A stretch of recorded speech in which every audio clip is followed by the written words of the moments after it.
This is Health Matters, insights from WCH medical experts. Thanks for joining us. I'm Joey Waller. Our guest is Dr. Peter Waller, a general surgeon. Doctor, welcome.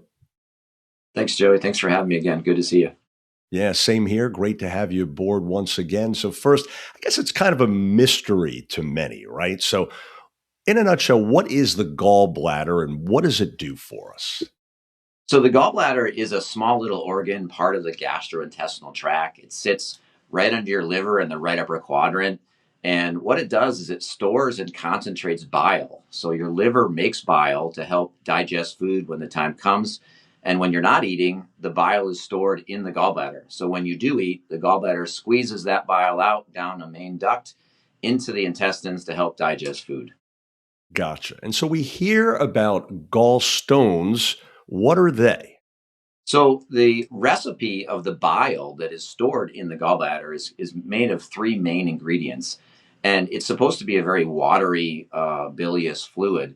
But when those ingredients change a little bit in their concentrations, and normally there's cholesterol in it, there's what we call bilirubin in it, which is made in your liver, and some calcium salts. And when the ratio of those things change, the bile tends to thicken up a little bit, and it can thicken up to the point where it even starts to crystallize and form what we call sludge or even little stones. And that's your classic gallstone.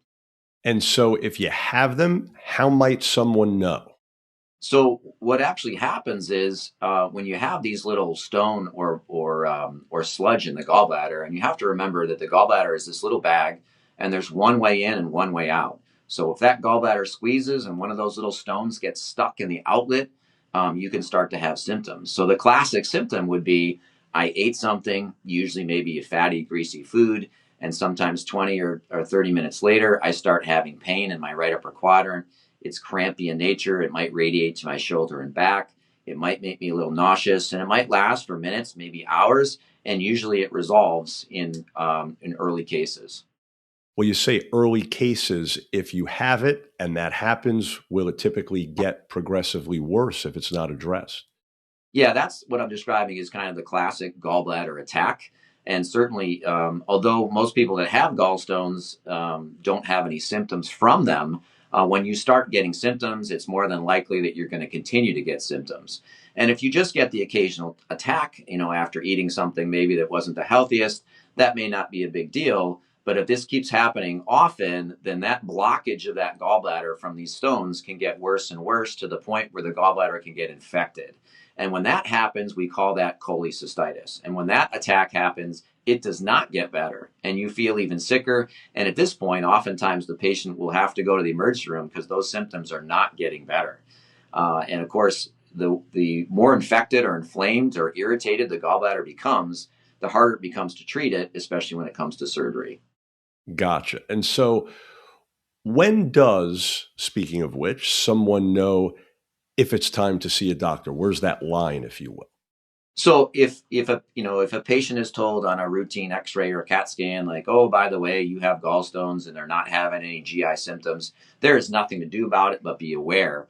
But if they're told they have gallstones and they're having GI issues like I've described with nausea or vomiting after eating or pain or even fever and symptoms that keep coming back even after one or two attacks, then you might want to get it evaluated because, like I said, if you deal with the gallbladder early when the symptoms start, it's much easier to remove the gallbladder. Recovery is easier, and the complications are much less. So who's most at risk for having gallstones? So the everyone is at risk, especially with our Western diets and our weight fluctuations and so forth.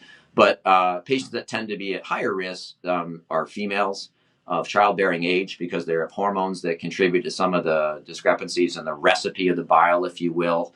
And obesity contributes to the same kind of problems with the recipe of bile that can create gallstones and subsequently problems from that.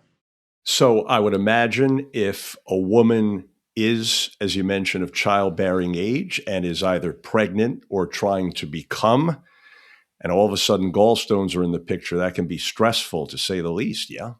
Yeah, I mean that can be a common problem. A woman gets pregnant and, of course, starts to gain weight normally in pregnancy. and can develop some gallstones that can become symptomatic. If that happens in the first trimester and the symptoms are very, very severe, we may consider taking the gallbladder out. Although obviously there's risk involved to both the mother and baby. But getting to the second or third trimesters, we really try to wait until the postpartum period before doing that, because obviously the risk is higher to both mother and child. And speaking of gallbladder surgery, the gallstones are typically treated just that way. So, what does that involve? So one might think, well, hey, if you have these gallstones, wouldn't it be great if there was a medicine that just got rid of them? And there is a medicine out there called ursodiol that can help dissolve gallstones, but it's never been shown to be that significant to prevent all these problems. And so really, when someone starts to become symptomatic from these things, that surgery is really the best option. And what that surgery is called a laparoscopic cholecystectomy, which is removing the gallbladder through 4 little incisions. It's an outpatient surgery under general anesthesia. The patient goes home the same day with some pain medicine. They take a week or 2 off, and it's generally well tolerated in the elective setting. It also can be performed robotically assisted, which is essentially the same thing through small little incisions with the help of a robot. The complication rates are similar and the recovery rates are similar, so it's really surgeon preference at that point. And so that begs the question, if you no longer have your gallbladder, what does that mean for you down the road? That's a good question. So, there's almost 1 million people that get their gallbladders out every year. And the side effects of not having a gallbladder are pretty minimum. If you don't have that storage bag of bile, then there is a slight increased bile in your GI tract when you eat. Now, at first, when you have the gallbladder removed, people tend to have looser stools. The classic scenario is, hey, I had a piece of pizza and 10 or 15 minutes later, I feel like I have to go to the bathroom and it's a little bit loose. Now, over time, the GI tract compensates for that, and your guts get better at absorbing that bile, so the bowel movements tend to firm up a little bit, but overall they're probably a little bit more loose than they used to be, but it's rarely a problem. If it is a problem in less than 1% of people, we call that post-cholecystectomy syndrome, and there are medicines that you take before you eat that help bind that extra bile up and usually takes care of the problem. And I'm smiling because you mentioned that your system typically knows to compensate for that. Another example of how amazing the body is, right? Yeah, it's quite amazing that with a major surgery like this and removing an organ, that the body compensates well in what we call the bilioenteric circulation. We don't really need our gallbladder. Like I said, it's a storage bag, and there are millions of people in America that are living without it with no problem. Couple other things. A patient could also have gallbladder disease requiring removal, yes? So there are some other types of diseases, if you will, or functional issues with the gallbladder. There's a whole spectrum of problems with the gallbladder, and we've talked kind of on the left side of the spectrum from the presence of asymptomatic gallstones with nothing to do with, as you go down the spectrum to the right, the gallbladder can tend to act up, and we call that biliary colic or symptomatic gallstones, where we recommend the gallbladder taking out. And then, of course, I mentioned cholecystitis, where the gallbladder gets blocked to the point where it can get infected or inflamed. But beyond that, we can have even more problems. Those stones can get caught in the main ducts draining the liver, and we can call that common bile duct stones, or even cholangitis, which is an infection of that bile duct. The gallbladder duct goes through the pancreas, so if that irritates the pancreas on the way out, you can get pancreatitis or gallstone pancreatitis, and that can be a life-threatening problem overall. So there's a whole spectrum of disease from gallstones in itself. And then separate to that, there's a whole nother thing when we talk about the function of the gallbladder. And there's a disease, if you will, called biliary dyskinesia. And that's a fancy word for my gallbladder doesn't function very well. And although there's not gallstones there, it doesn't squeeze very well. And when it doesn't squeeze, or it kind of is paralyzed, you can have symptoms that mimic gallstones. And the treatment for that in America anyway is removing the gallbladder to get rid of those symptoms. And the fact that you need to be familiar with all of these different possibilities, just another example of the myriad of almost endless things that a general surgeon like you needs to know, right?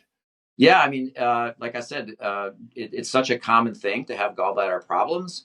And the easy advice is if you're having pains or GI issues that are not getting better in a short period of time, then they should be evaluated either in the emergency room or your primary care doctor, or if it's a little more clear, then a general surgeon would be the best to take your gallbladder out. And you led me beautifully into my next question, namely, what could be the consequences if you do put off addressing gallstones for too long? Well, so, and we've kind of alluded to this a little bit. We haven't been direct. If you leave it go, then taking out your gallbladder becomes much harder. There's a much, where there's more inflammation, more infection, it's harder to see the anatomy.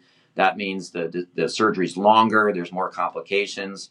There can be serious complications like bile leaks and injuries to organs and even pancreatitis. There's a higher chance if you let this go that you might need an open surgery, which is a bigger incision, and that recovery is a lot harder, which can be 6 to 8 weeks and a few days in the hospital. So the minute this starts to act up, we want to be on the proactive side of this and get this out on our terms before it becomes very difficult.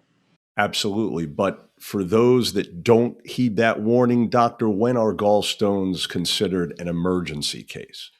So again, when those symptoms don't get better, if the patient's had hours of severe pain in that right upper quadrant, they're having fevers, they're nauseous, they're vomiting, they can't tolerate oral stuff, they have the sweats and the chills, that is an emergency, and you need to come to the emergency room. They'll put you on antibiotics, work you up accordingly, and if it turns out that it is cholecystitis, which is an acute infection, then you'll more than likely be admitted to the hospital, and your gallbladder will be coming out shortly. And so just to drive that one big point home in summary here, Doc, for those that think they may have gallstones or possibly another gallbladder issue, this is not something to procrastinate about. Again, it's the degree of symptoms. And, if once in a while you have a problem, it would be good to get that worked up a little bit so that, if it gets worse, you know what it is. But in the acute setting, people can actually rarely die from gallbladder surgery. It's not without serious complications. So again, if you have symptoms that persist over hours and are not improving, you need to seek medical attention. Absolutely. Well, folks, we trust you're now more familiar with the gallbladder and gallbladder surgery. Dr. Lalor, thanks so much again. Thanks for having me, Joey.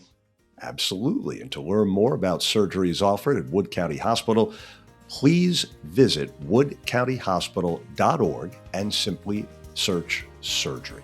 If you found this podcast helpful, please do share it on your social media. Thanks again for being part of Health Matters, Insights from WCH Medical Experts.